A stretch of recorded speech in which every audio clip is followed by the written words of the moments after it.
નમસ્કાર દોસ્તો, Indian હિસ્ટ્રીમાં chapter 3 ચાલુ કરીએ આપણે. વૈદિક યુગ છે, જેને આર્યોની સંસ્કૃતિ બી કહેવાય છે. વૈદિક યુગ સમય કયો છે આનો? તો 1500 BC થી 600 BC સુધી. આપણે પહેલાં સિંધુ ખીણની સંસ્કૃતિ જોઈ. ટાઈમલાઈન બહુ જ ઇમ્પોર્ટન્ટ છે ઇતિહાસમાં, ટાઈમલાઈનથી જ જવાનું. તો આપણે ઈસવીસન પૂર્વે 2500થી જોયું 1750 સુધી સિંધુ ખીણની સંસ્કૃતિ. પછી તો અંત જોયો, જે પર્યાવરણ પારિસ્થિતિક અસંતુલનના કારણે તેનો અંત થઈ ગયો છે. એના પછી જો ઉદ્ભવ થાય તો આ વૈદિક સંસ્કૃતિ, આર્યની સંસ્કૃતિ બી કહેવાય છે આને. સમય કયો છે? 1500 before century to 600 before century. બરાબર, તો 600 સુધી આપણે અભ્યાસ કરી લઈશું. આ ચેપ્ટર પૂરું થશે પછી એના પછી 600થી ચાલ્યા કરશું 300, 100 એવી રીતે આપણે ટાઈમલાઈન મુજબ જવાના છે. તો ટાઈમલાઈન મેઇન ઇમ્પોર્ટન્ટ છે. ટાઈમલાઈનમાં કયા પ્લેસ ઉપર કયો વંશ થઈ ગયો છે, આ બધી વસ્તુ ઇમ્પોર્ટન્ટ છે. તો વૈદિક યુગ છે 1500 before century to 600 before century. Gautam બુદ્ધનો ઉદય થશે પછી 600 બિફોર સેન્ચુરી પછી, ત્યાં સુધી આપણે ભણવાનું છે. આમાં માહિતી વૈદિક સાહિત્યમાંથી પ્રાપ્ત થાય છે. વૈદિક યુગની માહિતી વૈદિક સાહિત્યમાંથી પ્રાપ્ત થાય છે, જે આપણા ઋગ્વેદ ને બધા વૈદિક સાહિત્ય છે, વેદો, સંહિતાઓ ને બધું આદ્ય ઐતિહાસિક ગ્રુપમાં મુકાય છે. આને સિંધુ ખીણની સંસ્કૃતિ અને વૈદિક યુગ બંને આદ્ય ઐતિહાસિક ગ્રુપમાં મુકાય છે. અને લોહયુગની સંસ્કૃતિ બી કહેવાય છે. તો સિંધુ ખીણની સંસ્કૃતિ છે એનું કમ્પેરિઝન આ જોડે કરી શકીએ છીએ આપણે. સિંધુ ખીણની સંસ્કૃતિ તામ્રકાસ્ય યુગની સંસ્કૃતિ કહેવાય છે, જ્યારે વૈદિક યુગ છે લોહયુગ, એને વૈદિક યુગને લોહયુગની સંસ્કૃતિ કહેવાય છે, કેમ કે લોખંડની યુગ વૈદિક યુગમાં થાય છે. અને ગ્રામીણ સભ્યતા કહેવાય છે, જ્યારે સિંધુ ખીણની સંસ્કૃતિ આપણે વેપારી લોકો એટલે શહેરી સભ્યતા હતી એ લોકો, જ્યારે આપણે અહીંયા ગ્રામીણ સભ્યતા છે. આ લોકો હિંસક, યુદ્ધપ્રેમી, ઊંચા કદાવર ખડતલ હતા, જ્યારે સિંધુ ખીણની સંસ્કૃતિના લોકો શાંતિપ્રિય લોકો હતા, વેપારમાં માનતા હતા, ઝઘડામાં માનતા ન હતા. એટલે એવી બી અનુમાન લગાવ્યો છે અમુક લોકો કે આર્યોએ સિંધુ ખીણની સંસ્કૃતિના લોકો ઉપર ચડાઈ કરી હશે અને એમનો નાશ કર્યો હશે, એવું બી કહેવાય છે. ખેતી અને પશુપાલન મુખ્ય ધંધો હતો, કેમ કે ગ્રામીણ સભ્યતા છે અને સિંધુ ખીણની સંસ્કૃતિ શહેરી સભ્યતા હતી, એટલે એ લોકો વેપારમાં મહત્વ ધરાવતા હતા. વૈદિક યુગના આપણે સમજવા માટે વૈદિક યુગના બે ભાગ પાડી શકીએ છીએ: પૂર્વ વૈદિક યુગ અને અનુવૈદિક યુગ. 1500થી 1000 BCમાં પૂર્વ વૈદિક યુગ કહેવાય છે, જેમાં ઋગ્વેદની રચના થાય છે મૂળ. અને અનુવૈદિક યુગમાં 1000 BC ટુ 600 BC સુધી અનુવૈદિક યુગ કહેવાય છે, જેમાં બીજા 3 વેદ લખાશે નવા. આર્યોનું મૂળ નિવાસસ્થાન સંબંધિત. આર્યો એટલે શ્રેષ્ઠ. આર્ય મૂળ નિવાસસ્થાન માટે મત આપે છે બધા, કે આર્યો ક્યાંથી આવ્યા છે એનું અનુમાન લગાવે છે. આર્યો અહીંયાથી આવ્યા છે, આમના આવ્યા છે, તેમાં આવ્યા છે. ગંગાના જ્યાં શું કહે છે? તો આર્યો બ્રહ્મ ઋષિ પ્રદેશના હશે. બ્રહ્મ ઋષિ પ્રદેશ એટલે ગંગા અને યમુનાનો પ્રદેશ કહેવાય છે, એને બ્રહ્મ ઋષિ પ્રદેશ કહેવાય છે, આર્યવર્ત. તો ગંગાના જ્યાં આપણને એવું કહે છે બ્રહ્મ ઋષિ પ્રદેશના છે આર્યો એમ. અવિનાશ ચંદ્રદાસ શું કહે છે? આર્યો સપ્તસંધ્ય પ્રદેશના છે. સિંધુ ખીણની સંસ્કૃતિ હતી ત્યાં એ સપ્તસંધ્ય પ્રદેશના જ છે આર્યો, એવું કહે છે અવિનાશ ચંદ્રદાસ. બાળ ગંગાધર ટિળક, આપણા ટિળક સાહેબ શું કહે છે? તો આર્યો ઉત્તરી ધ્રુવના હતા. આ બાળ ગંગાધર ટિળકનું થોડું લોજિક સારું છે, કેમ ઉત્તરી ધ્રુવમાં નોર્થ પોલમાં ઠંડીનો પ્રકોપ પડ્યો છે, એટલે આ લોકો અહીંયા સ્થળાંતર થઈ ગયા છે, એવું આપણે અનુમાન લગાવી શકીએ છીએ. બાળ ગંગાધર ટિળક ઉત્તરી ધ્રુવના કહે છે. દયાનંદ સરસ્વતી શું કહે છે? તો તિબ્બત ક્ષેત્રમાંથી આવ્યા હતા આર્યો. દયાનંદ સરસ્વતી એવું કહે છે, તેમના બુક છે 27 પ્રકાશમાંથી માહિતી પ્રાપ્ત થાય છે કે આર્યો છે જે એ તિબ્બત ક્ષેત્રમાંથી આવ્યા છે. એક નોટ લખેલી છે, જર્મનીના મેક્સ મુલર નામના વિદ્વાનના મત અનુસાર આર્યો મધ્ય એશિયા, સેન્ટ્રલ એશિયાથી આવ્યા હતા. ઋગ્વેદનું ઇંગ્લિશમાં ભાષાંતર કર્યું છે અમને મેક્સ મુલરે. આપણો ઋગ્વેદ છે જે એનું ઇંગ્લિશમાં ટ્રાન્સલેટ કર્યો છે મેક્સ મુલરે. મધ્ય એશિયા એટલે કયો પ્રદેશ? બેક્ટેરિયા આલ્પસ પર્વતનો પૂર્વ ભાગ, યુરેશિયા. તો મેક્સ મુલર આવું કહે છે આર્યો મધ્ય એશિયાથી આવ્યા છે. મેઇન્સમાં ક્વેશ્ચન હતું આ 2019માં કે આર્યોના નિવાસસ્થાન સંબંધિત બધા જે મંતવ્યો છે એ રજૂ કરો એમ. તો એમાં આ બધું લખવાનું હતું આપણે. હજુ બીજા 500 મત છે પણ એટલા ઇમ્પોર્ટન્ટ નથી. મેઇન્સમાં ક્વેશ્ચન પૂછાઈ ગયું હતું. આ મેઇન 5 છે ઇમ્પોર્ટન્ટ છે થોડા. વૈદિક સાહિત્ય વિશે અભ્યાસ કરીએ આપણે. તો વેદમાં મૂળ આટલું જ ભણવાનું છે આપણે, વૈદિક સાહિત્ય. એમાં પહેલાં વેદ ભણીએ આપણે, પછી બ્રાહ્મણ ગ્રંથ ભણીએ, આરણ્યકો ભણીએ, ઉપનિષદો ભણીએ, વેદાંગ ભણીએ, ઉપવેદ ભણીએ, પુરાણ ભણીએ, સ્મૃતિ ગ્રંથ ભણીએ, મહાકાવ્ય ભણીએ, ષડ દર્શન ભણીએ, પછી આપણે વેદ યુગ પૂરો કરીએ. બરાબર છે? તો પહેલાં વેદ વિશે અભ્યાસ કરીએ. વેદ એટલે સંહિતા બી કહેવાય છે ને. સંસ્કૃત શબ્દ વિદ પરથી આવે છે વેદ. વિદ એટલે જ્ઞાન, જાણવું, સર્વોચ્ચ જ્ઞાન, આધ્યાત્મિક જ્ઞાન. વેદનો આ બધા અર્થ થાય છે: જ્ઞાન, જાણવું, સર્વોચ્ચ જ્ઞાન, આધ્યાત્મિક જ્ઞાન. અન્ય નામ શું છે? તો એને શ્રુતિ સાહિત્ય બી કહેવાય છે, કેમ કે સાંભળીને તૈયાર કરવામાં આવ્યું છે. તો એક ઋષિ હોય એ બોલતા હોય, બીજા શિષ્યો લખતા હોય, એટલે શ્રુતિ સાહિત્ય બી કહેવાય છે વેદને. સાંભળીને તૈયાર કરવામાં આવે છે શ્રુતિ સાહિત્ય. અપૌરુષીય તો ઈશ્વરની રચના છે, અપૌરુષીય કહેવાય છે કેમ કે ઈશ્વરની રચના છે વેદ છે. સંહિતા બી કહેવાય છે કેમ કે 4 વેદોનું ઉચ્ચારણ એક સાથે કરવામાં આવે છે એટલે એને સંહિતા બી કહેવાય છે. નિત્ય, વેદમાં નિત્ય કેમ આવ્યું એ કોઈને ખબર નથી, બસ સસ્પેન્સ છે બહુ, વેદમાં નિત્ય કેમ આવ્યું એ. બરાબર, તો 4 શ્રુતિ સાહિત્ય, અપૌરુષીય, સંહિતા, નિત્ય, એમના અલગ અલગ પેટર્ન મુજબ એના અલગ અલગ નામ છે વેદના. સર્વ પ્રાચીન ધાર્મિક ગ્રંથ છે વેદ, વિશ્વના પ્રથમ ધાર્મિક ગ્રંથ ગણાય છે વેદ. તો વેદ છે આપણો સર્વ પ્રાચીન ગણાય છે. આપણે દયાનંદ સરસ્વતી એક સૂત્ર આપી, વેદો તરફ પાછા ફળો. એમ આપણે અત્યારે ભટકી ગયા છે જીવનમાંથી, એટલે વેદો તરફ પાછા ફળો. વેદોમાં બધું લખેલું છે તમારે શું કરવાનું, શું નથી કરવાનું, બધું 4 કઈ રીતે જીવન જીવવાનું છે, આમ તેમ. રત્નાકર વેદ વ્યાસ, બહુ વિચારવાનું નહીં, જીવન કઈ રીતે જીવવાનું છે જાણવું હોય, તમને ખબર ના પડતી હોય તો વેદ વાંચી લેવાનું. રચનાકાર વેદવ્યાસ દ્વારા રચના કરી છે. એનું વેદવ્યાસનું મૂળ નામ શું છે? કૃષ્ણદ્વૈપાયન. તો વેદવ્યાસ અને કૃષ્ણદ્વૈપાયન એના રચનાકાર છે. તો વેદની રચના કૃષ્ણદ્વૈપાયન કરેલ છે. સંકલન અંતિમ ગુપ્ત યુગમાં થયું છે, 3જી સદીમાં સંકલન કર્યું છે. કરતા બી કૃષ્ણદ્વૈપાયન જ છે, બંને સેમ જ છે. અલગ અલગ ટાઈમ લાઈનમાં કર્યું છે પણ બંને નામ સેમ છે. વેદોની સંખ્યા, તો વેદોની 4 સંખ્યા છે: ઋગ્વેદ, સામવેદ, યજુર્વેદ, અથર્વવેદ. એમાં ઋગ્વેદ, સામવેદ, યજુર્વેદ એને ત્રિવેદ કહેવાય છે. ઋગ્વેદ, સામવેદ, યજુર્વેદને કેમ કે જોડે રચના થઈ ગઈ છે. જ્યારે અથર્વવેદ બધા વેદોને ભૂલી ગયા અને પછી અથર્વવેદની છેલ્લે ધીમે ધીમે રચના થઈ ગઈ એટલે અથર્વવેદને લેટ રચના કહેવાય છે. પણ અથર્વવેદ છે સૌથી શ્રેષ્ઠ કહેવાય છે, અનુભવનું નિચોડ ગણાય છે એને. તો પહેલાં જોઈએ ઋગ્વેદ. ઋગ્વેદ છે સર્વ પ્રાચીન વેદ છે. ઋણ એટલે ઋચા એટલે મંત્ર, મંત્રોનો સમૂહ. ઋગ્વેદમાં શું છે? મંત્રોનો સમૂહ. મંત્રોની સંખ્યા લગભગ 11,000 છે. 11,000 મંત્રોની સંખ્યા છે, 11,000. સૂક્તોની સંખ્યા કેટલી? સૂક્ત એટલે શું? પહેલાં સૂક્ત એટલે મંત્રોનો સમૂહ. 1,017 સૂક્તો છે શાક્ય સંહિતામાં. શાક્ય સંહિતામાં 1,017 છે સંખ્યા સૂક્તો એટલે મંત્રોનો સમૂહ. એક સૂક્તમાં 3 થી લઈને 100 સુધીના મંત્ર હોય એમ. મતલબ આપણે ચેપ્ટર કહીએ ને રીતે સૂક્ત છે આમાં, એમાં પછી અલગ અલગ ટોપિક હોય એમ. મંત્રોનો સમૂહ છે, એક સૂક્તમાં 3 થી લઈને 100 સુધી મંત્રો છે.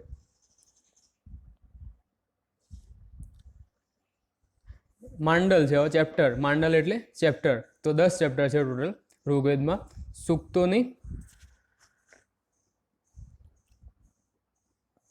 કલ્પના કરે, સૂક્તોનું સંકલન કહેવાય છે. હવે માંડલ જોઈએ આપણે તો આટલા માંડલ છે ઇમ્પોર્ટન્ટ જે આપણે ચર્ચા કરીએ. તો માંડલ, ત્રીજું માંડલ છે, તેની રચના વિશ્વામિત્રએ કરી છે. રચનાકાર કોણ છે? વિશ્વામિત્ર. એમાં ગાયત્રી મંત્ર સૂર્ય દેવતાને સમર્પિત છે. ગાયત્રી મંત્ર ત્રીજા મંડળની રચના વિશ્વામિત્રએ કરી છે. ચોથા મંડળની રચના કોણે કરી છે? તો વામદેવ. કૃષિ સંબંધિત માહિતી આપેલી છે વામદેવમાં. આ બધા ઇમ્પોર્ટન્ટ છે. વામદેવમાં શું વસ્તુ ઉલ્લેખનીય છે? તો કૃષિ સંબંધિત. સાતમા મંડળમાં વશિષ્ઠ રચના કરી છે. એમાં દાસરાગ યુગનું વર્ણન છે સાતમા મંડળમાં. દાસરાગ યુગને આપણે હમણાં જોઈએ છે. નવમા મંડળમાં શું છે? તો રચનાકાર કોણે કરી? અજ્ઞાત છે, પણ સોમદેવનું વર્ણન, સોમરસ, દારૂ, પીણું, આનો ઉલ્લેખ છે. 10મા મંડળમાં શું છે? વર્ણ વ્યવસ્થાનું વર્ણન છે. 191 સૂક્તો છે 10મા મંડળમાં. બરાબર, તો આ મંડળ છે 3, 4, 7, 9, 10 યાદ રાખવાના છે, ઇમ્પોર્ટન્ટ છે. એકચ્યુઅલી આમાં લખેલું છે બધું ઇમ્પોર્ટન્ટ જ છે, ગોખી જ મારવાનું, સ્ક્રીનશોટ લઈ લેવાના આંખેથી, પછી યાદ કરી લેવાના. 7મું મંડળ દસરાગ યુગ, 10 રાજાઓનું યુગનું વર્ણન છે 7મા મંડળમાં વેદમાં. કારણ શું છે? ઋગ્વેદમાં જન કબીલો હતો અને સામે ભરત કબીલો. ભરત કબીલામાં રાજા સુદાસ હતા. ભરતના દરબારમાં ભરત અને એના દરબારમાં રાજા સુદાસ હતા અને ભરતના દરબારમાં વિદ્વાન હતા વિશ્વામિત્ર અને વશિષ્ઠ. તો એમાં શું થાય છે? રાજા સુદાસ દ્વારા વશિષ્ઠને મહત્વ આપવામાં આવે છે વધારે, એટલે આ બાજુ વિશ્વામિત્ર નારાજ થઈ જાય છે. પહેલાં ભરત જોડે જાય છે વિશ્વામિત્ર, અને ભરત અને વિશ્વામિત્ર આ બાજુ, અને આ બાજુ વશિષ્ઠ, બંને યુદ્ધ કરે છે. તો ક્યાં થાય છે? નદી કાંઠે, રાવી પુરુષની નદીના કાંઠે યુદ્ધ થયું છે. કયા મત છે આમાં? કેમ થયું છે? તો નદીના પાણી માટે યુદ્ધ થયું હશે એવા મંતવ્યો છે. 10 રાજાઓમાં 5 આર્ય કબીલા હતા, 5 અનાર્ય કબીલા હતા. તો 5 જન આર્ય કબીલાને 5 જન કહેવાય છે. તેમાં કયા કહેતા? અનુ, દ્રયુ, યદુ, પુરુ, તુર્વસ. અનુ, દ્રયુ, યદુ, પુરુ લીડર હતો એમનું, તર્વસ, પુરુ રાજા આપણો. વિજય, ભરત કબીલાનો વિજય, તેથી ભારત નામ, ઇન્ડિયા નામ પડ્યું છે આપણા ઇન્ડિયા દેશનું. બરાબર છે. આવું દસરાગ યુગમાં વર્ણન છે. સામવેદ, તો સામ એટલે સંગીત, સંગીત એટલે સંગીતની રચના. સામવેદ એટલે એક જ વસ્તુ યાદ રાખો ને, સંગીતની રચના. સામવેદ એટલે સંગીત. યજુર્વેદ છે. હવે યજુ એટલે યજુ ઇઝ ઇક્વલ્સ ટુ યજ્ઞ, કર્મકાંડ પ્રધાન ગ્રંથ છે. આપણે બ્રાહ્મણને બધા યજ્ઞ કરે છે, બધા યજ્ઞ એટલે યજુ એટલે યજ્ઞ. ગદ્ય અને પદ્ય બંનેમાં રચિત છે, આ વસ્તુ યાદ રાખવાની. ગદ્ય અને પદ્યમાં બંનેમાં, કાવ્ય અને નિબંધ બંનેમાં રચિત છે એમ. બીજા બધા પદ્યમાં જ રચિત છે. અથર્વવેદ, હવે છેલ્લો વેદ લખાય છે અથર્વવેદ. શરૂઆતમાં અથર્વવેદની વેદોની માન્યતા ન મળી હતી, તો પણ એને ખોટું નહીં લાગ્યું હોય, પણ આગળ જઈને શ્રેષ્ઠ બની ગયો છે. અથર્વવેદને બ્રહ્મવેદ કે શ્રેષ્ઠ વેદ કહેવામાં આવે છે. માનવ જીવનને સુખી અને સંપન્ન બનાવવાના મંત્રો છે અથર્વવેદમાં. તો બધા એમ કે અથર્વવેદ કંઈ નથી, છેલ્લે રચના થઈ સટાક લઈને કહી દીધું, તો માનવ જીવન સુખી અને સંપન્ન બનાવવા માટેના મંત્રો આમાં છે ભાઈ.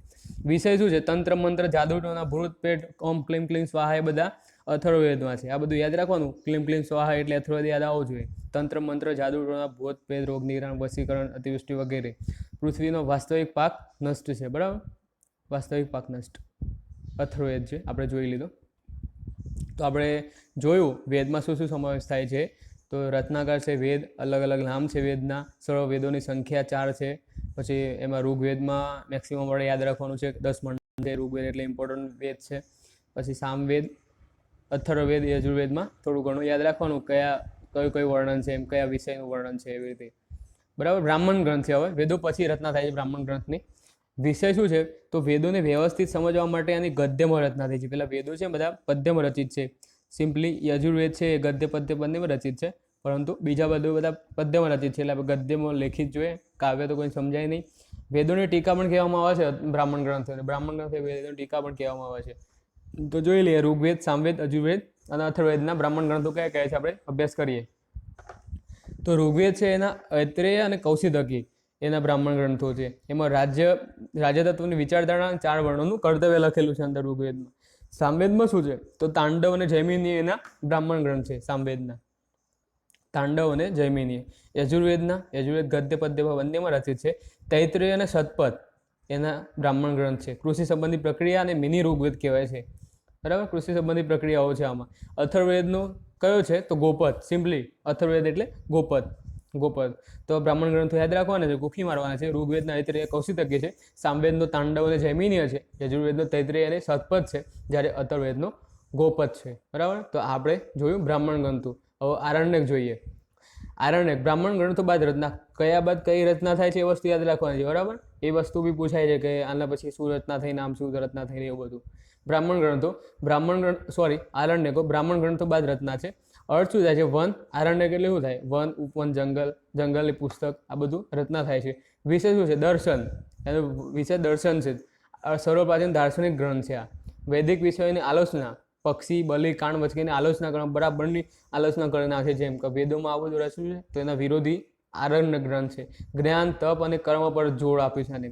આપણે જ્ઞાન, તપ કરો અને કર્મ કરો, કર્મ ઉપર જોડ આપ્યું છે. કર્મ વસ્તુ યાદ રાખવાની, કયામાં કર્મનો સમાવેશ થાય છે એ વસ્તુ બહુ જ ઇમ્પોર્ટન્ટ છે. આરણ્યકમાં કર્મ પ્રધાન કહેવાય છે આરણ્યકને. મેઇન વનના અંદર એની રચના થઈ હોય છે, જંગલની પુસ્તક કહેવાય છે. વેદિકની આલોચના કરી છે આરણ્યકમાં, બરાબર. ઉપનિષદો, તો ઉપનિષદો વેદાંત અરણ્યક ગ્રંથ બાદ રચના થાય છે. એનો અર્થ શું થાય? ઉપનિષદ એટલે સમીપ બેસવું. વિષય શું છે? તપસ્યા, કર્મ, જ્ઞાન પર વધુ જોર આપવામાં આવે છે. આમાં બી તપસ્યા, કર્મ, જ્ઞાન પર વધુ જોર આપવામાં આવે છે. નિર્ગુણ બ્રહ્મની કલ્પના કરવામાં આવે છે આમાં. નિર્ગુણ એકેશ્વરવાદ પર જોર આપવામાં આવે છે. નિર્ગુણ એટલે આકાર વગરના બ્રહ્મ રચના કરવામાં આવે છે. એકેશ્વરવાદ, એક જ ઈશ્વર છે એમ, કોઈ બી આકાર નથી, ઈશ્વરના અલગ અલગ કોઈ આકાર નથી એમ, બધા એક જ છે. બ્રહ્મા, વિષ્ણુ, મહેશ બધા એક જ છે. આત્મા અવગમન સિદ્ધાંત એને વિચાર્યો છે. તો બરાબર, ઉપનિષદો છે એમાં સરળ આરણ્યકની જેમ જ તપસ્યા, કર્મ અને જ્ઞાન પર વધુ જોર આપવામાં આવે છે. આમાં એકેશ્વરવાદ પર જોર છે. નિર્ગુણ બ્રહ્મની કલ્પના કરવામાં આવે છે, કોઈ પણ આકાર નથી એમ બ્રહ્મનો. આપણે સંખ્યા કેટલી છે ઉપનિષદોની? તો 108 આવે એટલે સીધી ઉપનિષદો. પ્રામાણિક ઉપનિષદો કેટલા છે? 12. તો શંકરાચાર્ય દ્વારા શું કરવામાં આવ્યું હતું? તો 10 ઉપનિષદો પર ટીકા લખવામાં આવી હતી શંકરાચાર્ય આપણા. તો દારાસિકો દ્વારા 52 ઉપનિષદોનું પારસીમાં અનુવાદ કર્યો હતો શેરે અકબરના નામે. તો દારાસિકો સમજી ગયો, દારાસિકો એક મહત્વનો વિદ્વાન છે, મુગલ યુગમાં આવશે દારાસિકો. એને 52 ઉપનિષદોનું સંકલન કરી નાખ્યું ફારસીમાં. એને એકદમ ખજાનો મળી ગયો છે. આ તો જબરજસ્ત વસ્તુ છે. ભાષાંતર કરવાનો બહુ શોખ હતો એને. 52 ઉપનિષદ ભાષાંતર કરી નાખ્યું શેરે અકબરના નામે. બરાબર. શંકરાચાર્ય દ્વારા 10 ઉપનિષદો પર ટીકા લખવામાં આવી છે, બરાબર. તો ઉપનિષદોમાં થોડા ઘણા આપણે યાદ રાખીએ. છાંદોક્ય ઉપનિષદ છે. તો વાસુદેવના પુત્ર એટલે ભગવાન કૃષ્ણ અને ગોર અંગીરસના શિષ્યના રૂપમાં વર્ણન કરે છે. ગોર અંગીરસ ના શિષ્યના રૂપમાં વર્ણન કરેલ છે વાસુદેવના પુત્ર. સત્યકામ જબાલ કથાનું વર્ણન, સત્યકામ જબાલ વાર્તા છે જે એનું વર્ણન છાંદોક્ય ઉપનિષદમાં છે. સૌર પ્રાચીન ઉપનિષદ છે. પ્રથમ 3 આશ્રમ વર્ણ વ્યવસ્થાનું આમાં વર્ણન છે. કયા કયા? બ્રહ્મ, ગૃહસ્થ, વાનપ્રસ્થાન. બ્રહ્મ 25 વર્ષ સુધી બ્રહ્મ અવસ્થા જ્ઞાન મેળવવાનું, પછી ગૃહસ્થ અવસ્થા 25 થી 50 વર્ષ, પછી વાનપ્રસ્થાન, અને પછી ચોથું આવશે આગળ જોઈએ આપણે જ્વાલો ઉપનિષદ. સૌ પ્રથમ 4 આશ્રમનું વર્ણન જ્વાલો ઉપનિષદમાં છે. બરાબર. વાનપ્રસ્થાન પછી કદાચ કયું આવે છે ચોથા નંબરનો આશ્રમ? 4 આશ્રમ વ્યવસ્થાનું વર્ણન છે. પહેલા છાંદોક્ય ઉપનિષદમાં 3 આશ્રમ વ્યવસ્થાનું વર્ણન છે. બરાબર. વાસુદેવના પુત્ર અને ઘોર અંકિત રાજાના શિષ્યના રૂપમાં વર્ણન કરેલ છે. સત્યકામ જબલ કથાનું વર્ણન છે. સર્વ પ્રાચીન ઉપનિષદ છે. જ્વાલા ઉપનિષદમાં સૌ પ્રથમ 4 આશ્રમનું વર્ણન જ્વાલા ઉપનિષદમાં કરવામાં આવ્યું છે. બરાબર. બૃહદારણ્યક ગ્રંથ સૌથી વિશાળ ઉપનિષદ છે. બૃહદ એટલે સૌથી મોટું, જોઈ લેવાનું. બૃહદારણ્યક એટલે નામ ઉપરથી સૌથી વિશાળ ઉપનિષદ છે. યાજ્ઞવલ્ક્ય અને ગાર્ગીના સંવાદનું વર્ણન છે. યાજ્ઞવલ્ક્ય ઋષિ હતા અને ગાર્ગી એ બંને સંવાદનું વર્ણન છે. સંવાદ તમારે વાંચી લેવાનું અંદર હિસ્ટ્રીની બુકમાંથી. પછી માંડુક્ય ઉપનિષદ છે. 108 ઉપનિષદનું લિસ્ટ આપવામાં આવે છે માંડુક્ય ઉપનિષદ. અને સત્યમેવ છે તેનું સૂત્ર જે આપણા નેશનલ એમ્બ્લમમાં પેલા એમાં છે ને, આપણા જે સારનાથના સ્તંભમાંથી લેવામાં આવે છે એલ્બમ, એમાં સત્યમેવ જયતેનું સૂત્ર માંડુક્ય ઉપનિષદમાં લેવામાં આવે. તમે ગોખ્યું હશે બરાબર જો તૈયારી કરતા હશો તો. એ માંડુક્ય ઉપનિષદમાં છે. 108 ઉપનિષદ છે, એમાં 12 મહત્વના છે. એમાં આપણે 4 જોયા: છાંદોક્ય, જ્વાલો, બૃહદારણ્યક અને માંડુક્ય. એના અમુક વર્ણન છે, થોડું ઘણું યાદ રાખવાનું. વૈદિક યક્ષ વેદોની તુલના તૂટેલી નૌકા સાથે માંડુક્ય ઉપનિષદમાં. બરાબર. વેદોની તુલના તૂટેલી નૌકા સાથે કયા ઉપનિષદમાં કરવામાં આવી છે? તો માંડુક્ય ઉપનિષદમાં. વૈદિક સાહિત્યનો અંત થાય છે. બરાબર. વેદોનો અંત કહેવાય છે આને. વૈદિક સાહિત્યનો અંત કયાને? ઉપનિષદોનો. ઉપનિષદ એટલે વેદોનો અંત કહેવાય છે. વેદાંગ, વેદાંગ એટલે સૂત્રો. અર્થ વેદોનો અંત. વેદાંગમાં ઉપનિષદો બાદ વેદોનો અંત એટલે મતલબ અંત ના થઈ જાય એવું એનો અર્થ થતો હોય છે. સૂત્રો, અર્થ, વેદોનો અંત. ઉપનિષદ બાદ રચના થાય છે. વેદોને વ્યવસ્થિત રીતે સમજવા અને સમજાવવા વૈદિક સાહિત્યનું અંગ માનવામાં આવતું નથી. અને વેદાંગને, બરાબર, વેદાંગને વૈદિક સાહિત્યનું અંત નથી માનવામાં આવતું. કેમ? ઉપનિષદોથી તેનો અંત થઈ જાય છે. વેદોનો અંગ, અચ્છા વેદાંગ, સોરી, વેદાંગ એટલે વેદોનો અંગ કહેવામાં આવે છે. કેમ કે ઉપનિષદોથી વેદોનો અંત થઈ જાય છે. વેદાંગ એટલે વેદોનો અંગ. વૈદિક સાહિત્ય માનવામાં આવતું નથી. સંખ્યા કેટલા વેદાંગ છે? તો મૂળ 6 વેદાંગ છે. શિક્ષા, છંદ, વ્યાકરણ, નિરુક્ત, જ્યોતિષ અને કલ્પ. 6 વેદાંગ યાદ રાખવાના. ઓપ્શનમાં કોઈ બી આપેલા હોય એમાંથી કયો નથી એ તમારે ઓળખી લેવાનું. તો શિક્ષા, છંદ, વ્યાકરણ. તો છંદ વ્યાકરણ આપણે ગુજરાતી ગ્રામર જો સંકળાયેલા છે એટલે યાદ રહી જાય. છંદ અને વ્યાકરણ. શિક્ષા બી એવી રીતે યાદ રહી જાય. નિરુક્ત, જ્યોતિષ અને કલ્પ. બરાબર. આ બીજા 3 છે: નિરુક્ત, જ્યોતિષ અને કલ્પ. તો વ્યાકરણ વિશે આપણે અભ્યાસ કરીએ થોડો ઘણો. પ્રાચીન ભારતમાં 2 વ્યાકરણ ગ્રંથ છે: અષ્ટાધ્યાયી જે પાણિનીનું છે અને મહાભાષ્ય પતંજલિનું છે. બરાબર. તો રચના કોણે કરી છે અષ્ટાધ્યાયીની? તો પાણિનીએ. ક્યારે? 6ઠ્ઠી થી 5મી બિફોર સેન્ચુરી સદીમાં. 6ઠ્ઠી સદીથી 5મી સદીના મતલબ બુદ્ધ મહાવીર સ્વામી આવશે એ સમયગાળામાં રચના થઈ છે. સૌર પ્રાચીન વ્યાકરણ ગ્રંથ કહેવાય છે અને અષ્ટાધ્યાયીની, પાણિનીના અષ્ટાધ્યાયીની. બરાબર. મહાભાષ્ય શું છે? તો પતંજલિ રચના કરી છે. ક્યારે? તો 200 BC માં પતંજલિ. અષ્ટાધ્યાયી પર ટીકા કહેવામાં આવે છે આને. બરાબર. એકબીજા ઉપર ટીકા કરતા હોય છે. મહાભાષ્ય અષ્ટાધ્યાયી ઉપર ટીકા કહેવામાં આવે છે. પતંજલિ રચ્યું છે મહાભાષ્ય અને અષ્ટાધ્યાયી પાણિનીએ રચ્યું છે. આ વસ્તુ યાદ રાખવાની. પતંજલિ શુંગ વંશ દરમિયાન હતા અને શાસક પુષ્યમિત્ર શુંગ હતો. પુષ્યમિત્ર શુંગના દરબારી કવિ હતા પતંજલિ. પુષ્યમિત્ર શુંગ અને હર્ષવર્ધનની કહાની તમને આગળ હું કહીશ. બરાબર. એટલે પતંજલિ મહાભાષ્ય ક્યારે રચ્યું હતું? તો પુષ્યમિત્ર શુંગના સમયગાળામાં. જ્યોતિષ તો પ્રાચીન ભારતના મહાન જ્યોતિષ આચાર્ય 2, બરાબર, આર્યભટ્ટ અને વરાહમિહિર. તો આર્યભટ્ટની બુક કઈ છે? સૂર્ય સિદ્ધાંત અને આર્યભટ્ટીય. સૂર્ય સિદ્ધાંત અને આર્યભટ્ટીય. જ્યારે વરાહમિહિર છે આપણા, એના પંચસિદ્ધિકા, બૃહદ જાતક અને બૃહદ સાહિત્ય 3 બુક રચી હતી. ગુપ્ત યુગના વિદ્વાન હતા. બરાબર. કલ્પ શું છે? કલ્પમાં કર્મકાંડ 3 ભાગ છે: સ્ત્રોત સૂત્ર, ધર્મસૂત્ર અને ગ્રહસૂત્ર. કલ્પમાં કર્મકાંડ. બરાબર. તો એમાં ધર્મસૂત્ર, ગ્રહસૂત્ર છે. ધર્મસૂત્રમાં શ્રુતિ ગ્રંથનો જન્મ થાય છે. ધર્મસૂત્રમાં ગ્રહસૂત્ર. તો ગ્રહસૂત્રમાં કઈ રીતે આવશે? ગૃહમાં બધું જોવાનું છે આપણે. તો એમાં 4 પુરુષાર્થ આવશે, 16 સંસ્કાર આવશે અને 3 ઋણનું વર્ણન કરવામાં આવે છે ગ્રહસૂત્રમાં. 4 પુરુષાર્થ કયા? ધર્મ, અર્થ, કામ, મોક્ષ. ધર્મ, અર્થ, કામ, મોક્ષ. 4 પુરુષાર્થનું વર્ણન ગ્રહસૂત્રમાં કલ્પમાં વર્ણન છે. બરાબર. આ હેરાર્કી યાદ રાખવાની. 16 સંસ્કાર. તો 16 સંસ્કારનું વર્ણન છે. એમાં 15મો વિવાહ છે, 16મો અગ્નિ સંસ્કાર છે અને લગભગ ફર્સ્ટ છે ગર્ભાધાન સંસ્કાર છે કદાચ, આઈ થિંક. ઓકે, તો એ બધું છે. 3 ઋણનું વર્ણન છે, બરાબર, 3 ઋણનું વર્ણન છે. હવે આપણે જોઈએ વિવાહના પ્રકાર. તો 15મા સંસ્કારમાં વિવાહ છે, તો વિવાહના પ્રકાર અહીંયા છે. વિવાહના પ્રકાર પૂછાઈ ગયેલા જીપીએસસી મેઇન્સમાં. તો પહેલો છે બ્રહ્મ વિવાહ, બીજો છે દેવ વિવાહ, ત્રીજો છે પ્રજાપાત્ય વિવાહ, ચોથો છે આર્ષ વિવાહ, બરાબર. આ 4ને સમાજ માન્ય છે: બ્રહ્મ વિવાહ, દેવ વિવાહ, પ્રજાપાત્ય વિવાહ અને આર્ષ વિવાહ. આર્ષ વિવાહમાં શું કરે? કંઈક માગણી કરે કંઈક આર્ષ વિવાહમાં, બરાબર. અને સમાજ માન્ય નથી તો અસુર વિવાહ, રાક્ષસ ઉઠાઈને લઈ જાય એવી રીતે. ગંધર્વ વિવાહ મતલબ પ્રેમ લગ્ન. પેશાચ વિવાહ મતલબ કંઈક એ હશે, જોવાનું. આવા સંસ્કાર છે, હું મારાથી ભૂલાઈ ગયું છે, સોરી, પણ તમારા બુકમાં જોવાનું એમ. આ છે તમારી શોર્ટ નોટ્સ છે, તમને પ્રિલિમમાં તમારે શોર્ટ ટાઈમમાં રિવિઝન થઈ જાય એટલા માટે. અને છેલ્લો છે રાક્ષસ વિવાહ. પૃથ્વીરાજ ચૌહાણ અને તેની સહયોગિતા છે, એમના રાક્ષસ વિવાહ કહેવામાં આવે છે, જે આપણે આગળ જોશું. પૃથ્વીરાજ વિવાહ, સહયોગિતાના લગ્ન, રાજા જયકેસરી, એ બધા આવશે આગળ. ધીમે ધીમે આપણે આગળ વધશું એવી રીતે. તો આપણે જોઈ લીધા વેદાંગ જોઈ લીધા.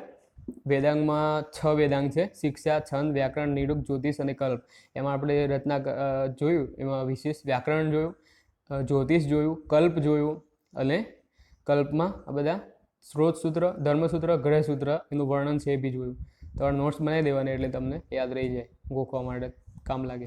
ઉપવેદ છે. હવે તો ઉપવેદ બી ઇમ્પોર્ટન્ટ છે બહુ જ. ઉપવેદમાં સંખ્યા 4 છે. વેદ હોય તો એની સંખ્યા 4 જ હોય. ઋગ્વેદનો ઉપવેદ કયો છે? તો આયુર્વેદ છે. આયુર્વેદમાં ચિકિત્સા, નિદાન, નામ ઉપરથી જ છે દવા. સામવેદ, તો સામવેદનો ગંધર્વવેદ, એ સંગીત કળા સાથે જોડાયેલો સામવેદ. સામવેદનો ઉપવેદ ગંધર્વવેદ. યજુ તો ધનુ, ધનુ યાદ રાખો. યજુર્વેદનો ધનુર્વેદ. ધનુર એટલે યુદ્ધ કળા સામેલ છે ધનુર્વેદમાં. વિષય ખાસ યાદ રાખવાના. અથર્વવેદનો ઉપવેદ શિલ્પવેદ છે. શિલ્પવેદની રચના ભાઈ વિશ્વકર્મા દ્વારા રચના થઈ છે, જેમાં વાસ્તુકળા, સ્થાપત્યકળા, ભવન નિર્માણ એ બધું અથર્વવેદમાં સામેલ છે. ઉપવેદ સંખ્યા 4 છે એની, બરાબર. તો આ ઉપવેદ છે. ઉપવેદ બહુ ઇમ્પોર્ટન્ટ યાદ રાખવાનો. ઋગ્વેદનો આયુર્વેદ, સામવેદનો ગંધર્વવેદ, યજુર્વેદનો ધનુર્વેદ, અથર્વવેદનો શિલ્પવેદ. પુરાણ કેટલા છે? 36. ટોટલ 36 પુરાણ છે, બરાબર. તો ઐતિહાસિક ઘટનાને પ્રથમવાર ક્રમબદ્ધ લખવામાં આવી.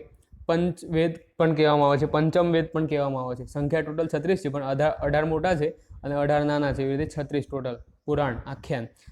વેદવ્યાસ દ્વારા, કૃષ્ણદેવપાયન દ્વારા 200 BC અને અનુમૌર્યકાળમાં 200 BC માં કૃષ્ણદેવપાયન દ્વારા વેદવ્યાસ આપણા. પુરાણની સંકલન કરતા કોણ છે? લોમહર્ષ પ્લસ ઉગ્રસુવા ઋષિ ગુપ્ત યુગમાં થઈ ગયા છે અને સંકલન કર્યું છે. તો આપણે જોયું હતું આગળ, વેદવ્યાસ મતલબ ગુપ્ત યુગમાં સંકલન કર્યું હતું વેદવ્યાસે. એ થોડી માહિતી વિવાદાસ્પદ છે, કેમ કે આ 200 BC માં હોય તો પાછા ગુપ્ત યુગમાં થોડા એ જીવતા હોય 400. હમ તો પેલા નહીં કહેતો, પેલો ડાયલોગ મારા છે એવું થોડું થાય. પુરાણોનું સંકલન કરતા લોમહર્ષ પ્લસ ઉગ્રસુવા ઋષિ. મુખ્ય પુરાણ. પુરાણો કેટલા છે? મત્સ્ય પુરાણ તો સૌર પ્રાચીન પુરાણ છે. વિષ્ણુના 10 અવતારનું વર્ણન મત્સ્ય પુરાણમાં કરવામાં આવે છે. સાતવાહન શુંગ વંશમાં રચના થાય છે મત્સ્ય પુરાણની, બરાબર. તો મેઇન 18 મોટા પુરાણ છે, એમાં આપણે થોડા જોઈએ. મત્સ્ય પુરાણ, વિષ્ણુ પુરાણ, વાયુ પુરાણ, 3 ઇમ્પોર્ટન્ટ પુરાણ છે એ જોઈએ આપણે. સૌર પ્રાચીન પુરાણ મત્સ્ય પુરાણ છે. વિષ્ણુના 10 અવતારનું વર્ણન છે. સાતવાહન શુંગ વંશમાં એની રચના થઈ છે મત્સ્ય પુરાણની. રચના કયા ટાઈમમાં થઈ છે વસ્તુ વિઝ્યુલાઇઝ કરવાની. ધીમે ધીમે તમે આગળ વધશો જેમ જેમ ક્લિયર થશે તમારે બધું. વિષ્ણુ પુરાણ મૌર્ય યુગમાં રચના થઈ છે વિષ્ણુ પુરાણની. વાયુ પુરાણ મુખ્યત્વે ગુપ્ત વંશની માહિતી પ્રાપ્ત થાય છે વાયુ પુરાણમાં. તો વાયુ પુરાણ ઇમ્પોર્ટન્ટ છે, યાદ રાખવાનું. ગુપ્ત યુગની માહિતી કયા પુરાણમાંથી પ્રાપ્ત થાય છે? તો વાયુ પુરાણની. ક્વેશ્ચન પૂછાઈ ગયેલું તમને યાદ હશે તો. તો આ આપણા પુરાણ છે. સ્મૃતિગ્રંથ. સ્મૃતિગ્રંથમાં શું છે? તો કાયદાકીય ગ્રંથ છે. પહેલો તે વસ્તુ યાદ રાખવાની, કાયદાકીય ગ્રંથ છે આ. રચના અનુમૌર્ય યુગમાં થઈ છે આની. તો સ્મૃતિગ્રંથ જોઈએ આપણે. પહેલો છે મનુસ્મૃતિ. તો સર્વ પ્રાચીન સ્મૃતિગ્રંથ છે. શુંગ વંશના પુષ્યમિત્ર શુંગના દરબારમાં આ હતા મનુસ્મૃતિ. અને પેલા પતંજલિ બંને. મેઘાતિથિના ટીકાકાર, બરાબર. મેઘાતિથિના ટીકાકાર છે મનુ, અને મનુ દ્વારા રચના થઈ છે. હા, એરો માની લખેલું છે, બધી લાઈનો યાદ રાખવાની. સર્વ પ્રાચીન સ્મૃતિગ્રંથ છે. શુંગ વંશના પુષ્યમિત્ર શુંગના દરબારી કવિ છે. મનુ દ્વારા રચના થઈ છે. મેઘાતિથિના ટીકાકાર છે. પંક્તિ શું છે? જીવ જીવનનો આહાર, એવી પંક્તિ મનુસ્મૃતિમાં લખાયેલી છે. જ્યાં નારીની પૂજા થાય છે ત્યાં દેવોનો વાસ થાય છે, એવી પણ પંક્તિ મનુસ્મૃતિમાં લખેલી છે. જીવન જીવવાનો આહાર, જ્યાં નારીની પૂજા થાય છે ત્યાં દેવોનો વાસ, આવી પંક્તિઓ લખેલી છે. પછી યાજ્ઞિકીય સ્મૃતિગ્રંથ છે. બીજો પ્રાચીન છે. ટીકાકાર વિજ્ઞાનેશ્વર. તો મેઘાતિથિ મનુસ્મૃતિના ટીકાકાર છે. યાજ્ઞિક સ્મૃતિગ્રંથના ટીકાકાર વિજ્ઞાનેશ્વર છે. તો આ સ્મૃતિગ્રંથ વિશે બેઝિક માહિતી છે. આટલી વસ્તુ તો યાદ જ રાખવાની, એમ ક્યાંય પણ કામ લાગશે. 9 મહાકાવ્ય છે, આપણા 2 મહાકાવ્ય રામાયણ મહાભારત. રામાયણ આદિકાવ્ય છે, રચના વાલ્મીકી આદિકવિ 400 BC રચના થઈ છે. તમને રત્નાકર યાદ ના હોય તો પછી તમે ઇન્ડિયન નથી એમ, કારણ કે આપણે ઇમ્પોર્ટન્ટ કહેવાય રામાયણ મહાભારત, વસ્તુ યાદ આવવી જોઈએ. યુનાની હુણ આક્રમણનું વર્ણન છે રામાયણમાં, યુનાની હુણ આક્રમણનું. સંકલન કરતા કોણ છે? વેદવ્યાસ, 400 AD ગુપ્ત યુગમાં. શ્લોકોની સંખ્યા કેટલી? 6000. 6000 શ્લોકોની રચના થઈ ત્યારે ભૂષંડી રામાયણ કહેવાતું હતું. પછી 12000 શ્લોકોની રચના થઈ અને હાલ 14000 શ્લોકો છે એમ ઉમેરાતા ગયા. ભૂષંડી રામાયણ સૌથી પહેલાં કહેવાતું, 6000 શ્લોકોની રચના હતી. બીજા 2 રામાયણ છે, તો બીજા 2 રામાયણ કયા છે? કમ્મન ઋષિ દ્વારા રચના થઈ છે, રામાવતરમ કમ્મન ઋષિ દ્વારા રચના થઈ છે તમિલમાં. અને રામચરિત માનસ તુલસીદાસ લખેલું છે આપણો રામચરિત માનસ. ભાષા કઈ છે? તો અવધી ભાષા છે. અકબર જહાંગીરના સમકાલીન તુલસીદાસ આપણા. તો 2 બીજા રામાયણ છે જે તમિલમાં કમ્મન ઋષિ દ્વારા રામાવતરમ અને રામચરિત માનસ તુલસીદાસ દ્વારા રચના કરવામાં આવી છે મહાકાવ્ય. મહાભારત તો રચનાકાર વેદવ્યાસ, કૃષ્ણદ્વૈપાયન. સંકલન કરતા વેદવ્યાસ ગુપ્ત યુગમાં વેદવ્યાસ છે ને, રત્નાકર વેદવ્યાસ છે. હવે ચક્રી ખાઈ જવા આપણે. 3 ભાગમાં વિભાજિત છે, જય સંહિતા, ભારત સંહિતા અને મહાભારત. તો જય સંહિતા ક્યારે કહેવાય? જ્યારે 88 શ્લોકો હતા ત્યારે જય સંહિતા કહેવાતું હતું. ભારત સંહિતા ક્યારે કહેવાય? જ્યારે 2400 શ્લોકો હતા, બરાબર, ભારત સંહિતા. મહાભારત 1,00,000 શ્લોકો હતા ત્યારે, બરાબર. મહાભારતમાં 18 પર્વો છે, 18 ચેપ્ટર છે મહાભારતમાં. જેમાં ભીષ્મ પર્વ, સિક્ત પર્વમાં ભગવદ્ ગીતાનું વર્ણન છે, બરાબર. કર્મ, ભક્તિ, જ્ઞાન, અવતારવાદમાં ભગવદ્ ગીતા. પ્રાચીન મહાભારત, તમિલ મહાભારત, પેરુ દેવનાર લેખક છે. તમિલ મહાભારત, પ્રાચીન મહાભારત, બરાબર. તો આ બધું જય સંહિતા, ભારત સંહિતા, મહાભારત યાદ રાખવાની થોડી ઘણી, બરાબર. કોઈક વાર પૂછાઈ જાય તો વિઝ્યુલાઇઝ કરીને MCQ સોલ્વ થઈ જશે તમારું. ટેન્શન નહીં લેવાનું, બહુ ગોખવાની વસ્તુ નથી આ. પ્રાચીન મહાભારત, તમિલ મહાભારત, પેરુ દેવનાર લેખક છે એના. ષડદર્શન છે. હવે લાસ્ટ ટોપિક છે ષડદર્શન. 6 દર્શન. તો 6 દર્શન એના રત્નાકર યાદ રાખવાના. અંદર શું છે એ બધું તમારા પ્રિલિમ આ બધું કમ્પ્લીટ ગોખાઈ જાય પછી ધીમે ધીમે બુક વાંચવાની. તો સાંખ્ય છે, તો સાંખ્ય કપિલ મુનિ દ્વારા રચના થઈ છે. ન્યાય છે, તો ન્યાય ગૌતમ દ્વારા ન્યાયની રચના થઈ છે. વૈશેષિક તો કણાદ દ્વારા રચના થઈ છે. પૂર્વ મીમાંસ તો જૈમિની દ્વારા. ઉત્તર મીમાંસ એટલે બાદરાયણ. અને યોગ તો આપણે પતંજલિ. સાંખ્ય કપિલ મુનિ, ન્યાય ગૌતમ, વૈશેષિક કણાદ, પૂર્વ મીમાંસ જૈમિની, ઉત્તર મીમાંસ બાદનારાયણ, યોગ પતંજલિ. સાંખ્ય કપિલ મુનિ, ન્યાય ગૌતમ, વૈશેષિક કણાદ, પૂર્વ મીમાંસ જૈમિની, ઉત્તર મીમાંસ બાદનારાયણ, યોગ પતંજલિ. હવે રીતે 10-15 બોલવાનું યાદ રહી જાય. કોઈ બી એક પૂછાય છે કોઈ પણ વાર, બરાબર. એક તો નક્કી જ હોય છે એમ. અને ક્લાસ 3માં તમારો ફેવરેટ ટોપિક ષડદર્શન એને રત્નાકર કોણ છે પૂછાય જ છે એમ. પ્રમુખ મુદ્દાઓ જોઈ લઈએ આપણે. તો આ બધું આપણે વૈદિક સાહિત્યનો અભ્યાસ કર્યો, ઇમ્પોર્ટન્ટ વસ્તુ હતી એ. પ્રમુખ મુદ્દાઓ જોઈએ હવે. તો વૈદિક નદીઓની સંખ્યા કેટલી છે? 31. વૈદિક નદીઓની સંખ્યા 31 છે, જેમાં ઋગ્વેદમાં કેટલી નદીઓ છે? તો 25 નદીઓનો ઉલ્લેખ ઋગ્વેદમાં જોવા મળે છે અને બીજી 31 છે ટોટલ વૈદિક યુગમાં, આખા યુગમાં. તો વૈદિક નદી જોઈએ અને વર્તમાન નામ જોઈએ. તો પુરુષની તો રાવી નદી પુરુષની કહેવાતી હતી. વિપાસા, બિયાસ નદી વિપાસા કહેવાતી હતી. સતુદ્રી સતલજ કહેવાતી હતી. વિતસ્તા એટલે ઝેલમ, અસ્કિની એટલે ચિનાબ, સિંધુ હિરણ્યાની એટલે સિંધુ પ્રમુખ નદી હતી સિંધુ. પછી દ્વારાવતી સરસ્વતી, પવિત્ર નદી સરસ્વતી હતી. તો સિંધુ પ્રમુખ નદી હતી એમની, સરસ્વતી પવિત્ર નદી હતી. પુરુષની રાવી, બિપાસા, બિયાસ, સતુદ્રી સતલજ, વિતસ્તા, ઝેલમ, અસ્કિની ચિનાબ એટલે અસ્કિની, સિંધુ. આ થોડુંક ધ્યાન દઈને યાદ રાખવાનું, બાકી મિક્સ થઈ જશે, તમારે પૂછાશે એટલે તમે ડિસાઇડ નહીં કરી શકો કઈ વસ્તુ કઈ છે એમ. આર્યો વૈદિક સમાજ જોઈએ હવે. આર્યોનો વૈદિક સમાજ કયો હતો? તો એ લોકોનો સમાજ કઈ રીતે કામ કરતો હતો જોઈએ. તો પુરુષ પ્રધાન સમાજ હતો પહેલાં જ જોઈએ. સિંધુ ખીણની સંસ્કૃતિ માતૃ પ્રધાન હતી, જ્યારે આર્યોનો વૈદિક સમાજ પુરુષ પ્રધાન હતો. સંયુક્ત પરિવારની પ્રથા હતી, બધા ભેગા સહકુટુંબ, સહપરિવાર, સુખી મોટો પરિવાર, સુખી કુટુંબ એવી રીતે રહેતા હતા, બરાબર. સંયુક્ત પરિવારની પ્રથા હતી. નારીની સ્થિતિ ઠીકઠાક હતી એમ. ધીમે ધીમે ડિક્રીઝ થશે નારીની સ્થિતિ, આમાં ઠીકઠાક હતી એમ. તો નારીની અમુક આપેલી છે નારીઓ: વિદુષી નારી, જ્ઞાતા નારી, તો ઘોષા, અપાલા, પોલોમી, મૃગદલી, વિશ્વસ્વરા, ગાર્ગી આ બધી નારીઓનો ઉલ્લેખ જોવા મળે છે આર્યોમાં. ઘોષા, અપાલા, પોલોમી, મૃગદલિની, વિશ્વસ્વરા, ગાર્ગી આ બધી, બરાબર. આ નારીઓનો ઉલ્લેખ જોવા મળે છે આપણને, પણ મૂળ પુરુષ પ્રધાન સમાજ હતો. આર્યો અર્થવ્યવસ્થા શું હતી? તો પશુપાલન કરતા હતા, ખેતી કરતા હતા, કેમ ગ્રામીણ સભ્યતા હતી. હળ અને બળદનો ઉપયોગ કરતા હતા. પ્રમુખ પશુ ગાય, ઘોડો હતા. સિંધુ સંસ્કૃતિના લોકો ગાય અને ઘોડાથી અજાણ હતા, જ્યારે આ લોકો ગાય અને ઘોડોનો ઉપયોગ ચાલુ થઈ ગયો હતો. સ્થાન આધારિત ખેતી કરતા હતા આર્યો, બરાબર, સ્થાનના આધારિત. ગાયોને ગોધન કહેતા. સૌથી પ્રમુખ ધન કયું હતું? ગાય. જેના જોડે મેક્સિમમ ગાય એ વધુ પૈસાદાર. એવી રીતે આર્યોમાં અર્થવ્યવસ્થા હતી. જેના જોડે 50 ગાય એ એકદમ અમીર, જેના જોડે 10 ગાય એ મધ્યમ. એવી રીતે, મતલબ ચોક્કસ આંકડા તો નહીં, પણ એવી રીતે કહી શકીએ એમ. જેના જોડે વધુ ગાયો એ વધુ પૈસાદાર, એવું રીતે કહેવાતું. સૌથી મોટામાં મોટી વસ્તુ ગાય હતી એમ. ઋગ્વેદિક યુગના દેવ, તો પ્રમુખ દેવતા આર્યનો કયા હતા? તો ઇન્દ્ર. ઇન્દ્ર પર 250 સૂક્તની રચના કરવામાં આવી છે. ઇન્દ્ર એકદમ ઇમ્પોર્ટન્ટ દેવ છે એના.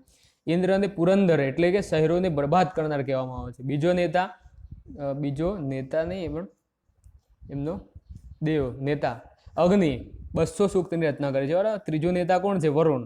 તો ઇન્દ્ર, અગ્નિ, વરુણ આ એમના મુખ્ય દેવતા છે, જેમાં ઇન્દ્ર એટલે પુરંદર કહેવામાં આવે ઇન્દ્રને. રાજનૈતિક જીવન શું હતું? તો રાજાશાહી ચાલતી હતી ત્યાં. સિંધુ સંસ્કૃતિના લોકોમાં આપણા કોઈ રાજાશાહીને એવા પુરાવા પ્રાપ્ત થતા નથી. પૂજારી હશે તેમનું શ્રેષ્ઠ ગણાતો હશે, પરંતુ રાજા હશે એવું કંઈ માહિતી પ્રાપ્ત થતી નથી આપણને. જ્યારે અહીંયા રાજાશાહી છે. જનતાંત્રિક સંસ્થાઓ, કઈ સંસ્થાઓ બી હતી? સભા હતી, તો એને રાજસભા કહેવાતી.